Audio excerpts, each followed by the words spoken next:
Bragg.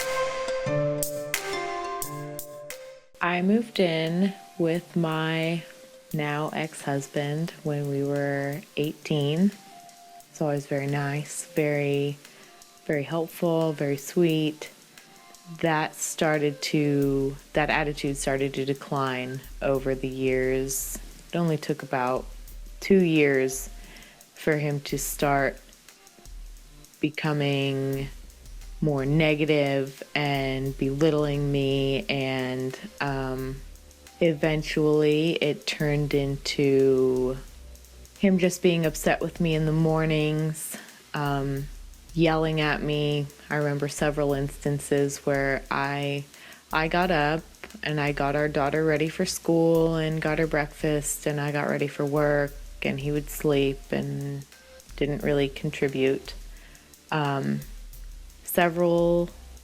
Many mornings, he would be literally screaming at me as I was walking out to the car, and our daughter was in the back seat.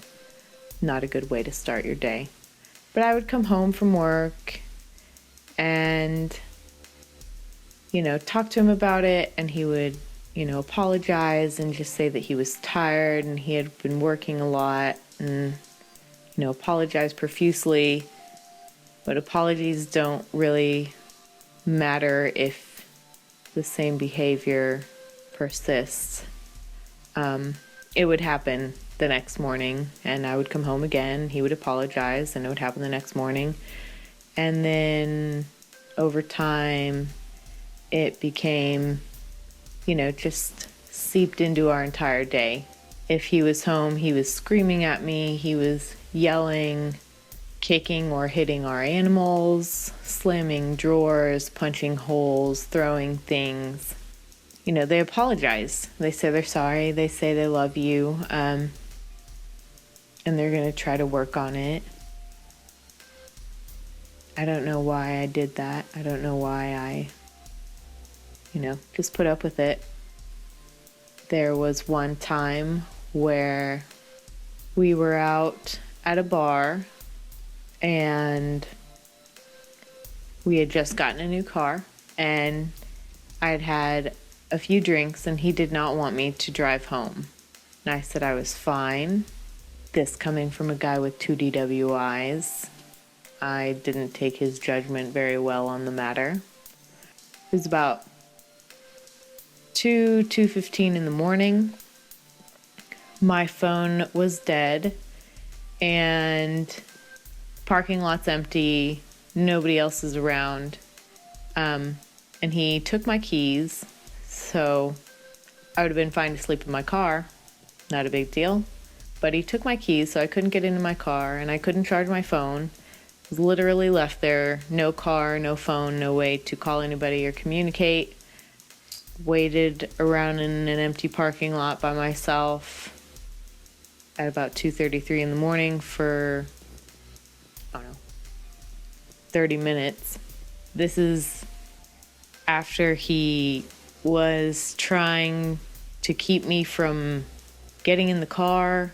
He grabbed my arms and dug his nails into my arm. But after all that, I found one of my friend's sisters was in the parking lot way on the other side, and she luckily gave me a ride to my friend's house. And so I didn't go back home immediately. He had his friend from work come and pick him up, and both of them just left me in the parking lot. So I got a ride to my friend's house, and then eventually at about 6 or 7 in the morning, my friend took me back to my house, where he proceeded to freak out, yell at me. That was one of the times he raised his hand to me because I did not wait in the parking lot, because he had sent one of our friends back to pick me up, and he was very mad that I was not still waiting in the parking lot for him. A lot of times when it started getting pretty bad was when he started to treat my daughter the same way. And his excuse was that he was always, he was tired. He'd been working too much. it's not good enough. It's not good enough for me. It's not a good enough excuse to treat your loved ones like garbage. And when I started seeing him treating my daughter that way, I never realized until then that's how my father treats my mother. Belittles her and tells her to shut up. Just treats her horribly.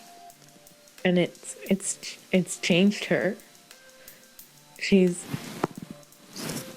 not the same person. Now that I'm not with him anymore, and I know what I deserve. I know what my daughter deserves. I can't be around my family really all that much anymore.